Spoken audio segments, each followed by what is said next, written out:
Still reviewing Punch. Yes, Go ahead, Mariam. A has said a former beauty queen, Oluwadamilola Aderinoye, has turned herself in at their Lagos command. They said that the beauty queen, who was Miss Commonwealth Nigeria Culture in 2015 and 16, she had been hiding after she had been declared wanted 8 months ago.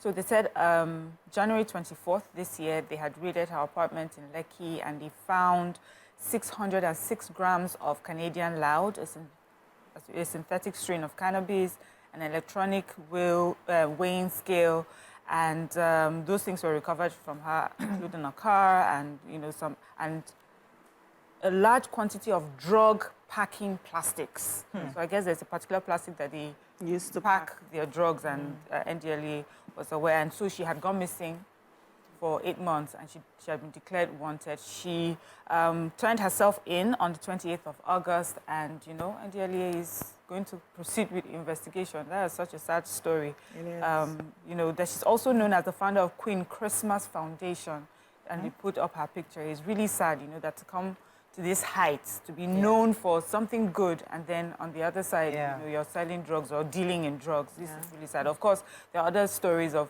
NDLA intercepting drugs at Tinkan Island, Port Harcourt, different places, Okay. So the federal government is set to arraign some of the organizers of the recent hunger protests today, which is Monday, before the Federal High Court in Abuja. In the 6 counts filed by the Inspector General of Police, Kayode Igbetokun, the federal government also named a British citizen, Andrew Wine, as part of the defendants.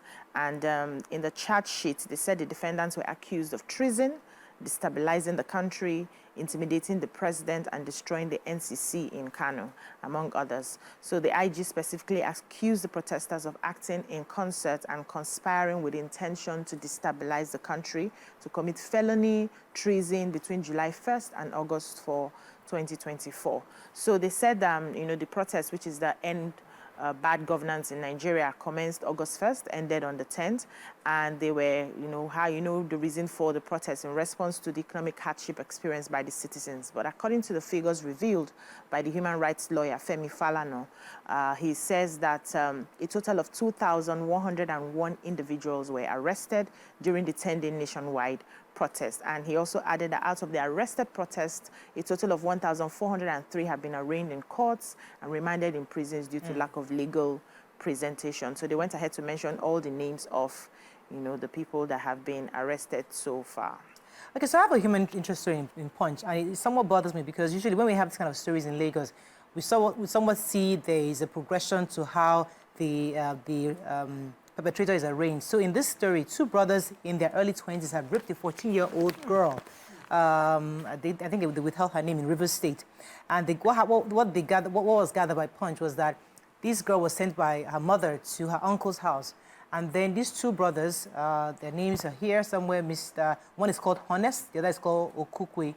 Honest. Both of them saw this girl, took her in, kidnapped her, and obviously raped her. The mother, after finding out that the girl was not back, obviously raised alarm, was crying and shouting. Luckily, one of the vigilante men was passing by, stopped by and asked her what was going on. He then investigated further from where her house was to where her uncle's house was. They were able to find those people, and I think they arrested them, but I think that's where the story ended. But usually here, once in the case of rape, we kind of know where to go to. So we really like to follow up to know exactly what happens once, especially in Rivers State, when this kind of thing happens to a 14-year-old, what's the next step? What do you do? Yeah. Is there like a Moduka code? No, not Moduka code. What's that? DSC, EVSC that the one in Lagos State, the women, even the Women's Commission here is able to support women in different ways. But we'll see how we can help to just continue to raise awareness in that in Rivers State. Moving on now to Vanguard very quickly. I was going to take Daily Sun. Where's Daily Sun? You have taken it. That's it. That's what we just took now. Folded We haven't I just folded it. The Daily Sun. Agony angers swell over on ending fuel scarcity. Nigerian DNA testing, 1 in 4 paternity tests are negative. Enugu set to construct 300-bed international hospital. Nigeria lacks institutional memory, says Obasanjo. Ex-beauty queen wanted for drug trafficking surrenders to NDLEA. Akpabio Abbas sued for 21 million naira jumbo pay. And dumping presidential system for parliamentary system won't solve Nigeria's problem, says Tafawa Balewa. Which story? Let me shock you with DNA, but I'm not shocked anyway. Hearing this. So according to this body, the Smart DNA, a leading DNA testing center in Lagos, it says, with his latest report for 2024, he reveals that 27% of all the tests that they do at the center have come out negative, meaning that 1 in 4 men who are tested are not found not to be the fathers of their children. And also, it says there's been a very high surge in immigration tests. So, because of JAPA, people have to come and do some tests at their center.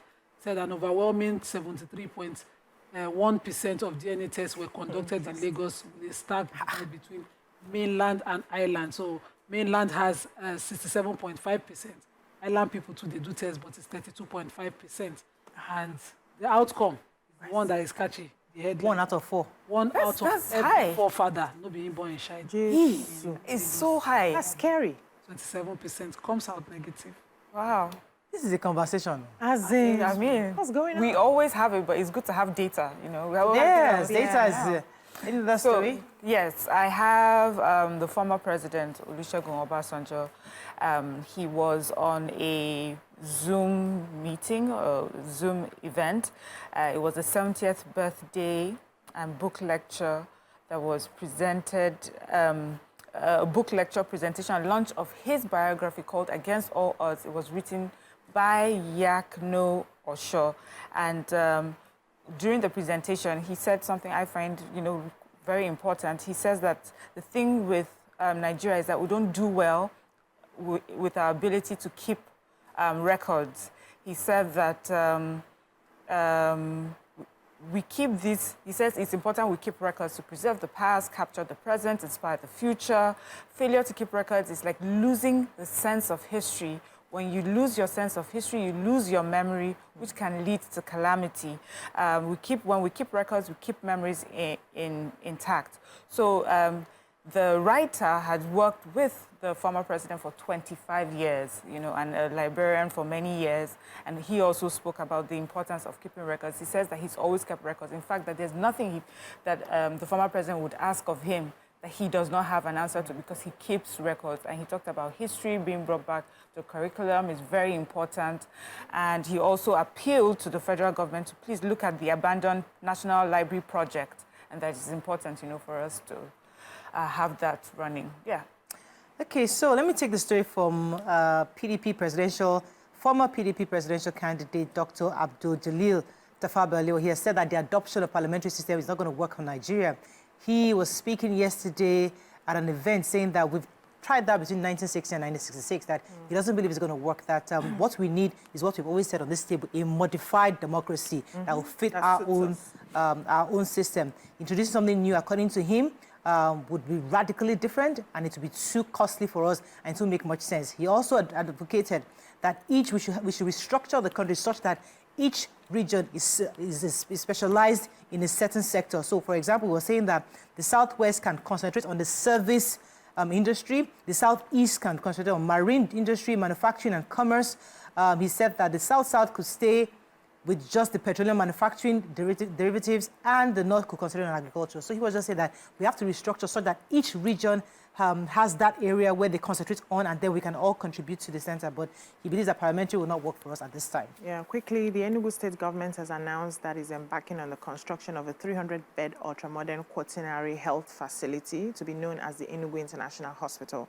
The Commissioner for Health, Professor Emmanuel Obi, disclosed this at the end of the Executive Council Exco meeting, presided over by Governor Peter Amba at the weekend. And they said the move is in line with the administration's promise to reverse the flow of medical tourism and position Enugu State as the preferred destination for business investment and tourism. It said they've put a lot into, this project, and, while a lot of people are still jetting out of the country to go for medical care, when they have such a facility in the country, we have to start looking inwards now to keep it short. Vanguard, let's find a story of not taking. Conte banishes Osimhen for Napoli. Commercial banks give agri sector 4.68 trillion naira loan in 5 years. Article demands listing of NNPCL on stock exchange. And which story? Okay, so Victor Osimhen will not play first team football. Who is He's Victor removed from. Google Get now. Google it. Googling it. Want to know more? So yeah, he's was removed from the this official squad of Napoli by the coach Antonio Conte, and Conte says that this is because Osimhen insists he wanted to leave the club, and unfortunately they couldn't finish up with his transfer, but he's no longer on the squad. He's now being replaced by Romelu Lukaku. That's, for me, him being on the squad, being on the team, but not on the squad, is something that can depreciate his value. Worries me. But I know God day. I know that, very soon, God will show up for him. Yeah. I think he has a deal coming. So That's one of the... He had a deal with the club in Saudi, which didn't pull through. Oh. They didn't allow it pull through. That's why Okay, we have to wrap up. Osimhen, one of the best yes. players in the world. Yes. That's how you were supposed to start that. And The so that we first, know the him, first African on the Ballon d'Or Thank you. nominations. And then you now tell the story. So I know God day. Go show. All right. All the clubs should know his worth. You guys just spoke French. Okay, that's to some of us. Not you. You are a football fan, aren't you? Yeah, only when Nigeria is playing. You have no clue who they are. Let's go on a short break. When we come back, we'll look at the stories of today. Stay with us. We'll be right back.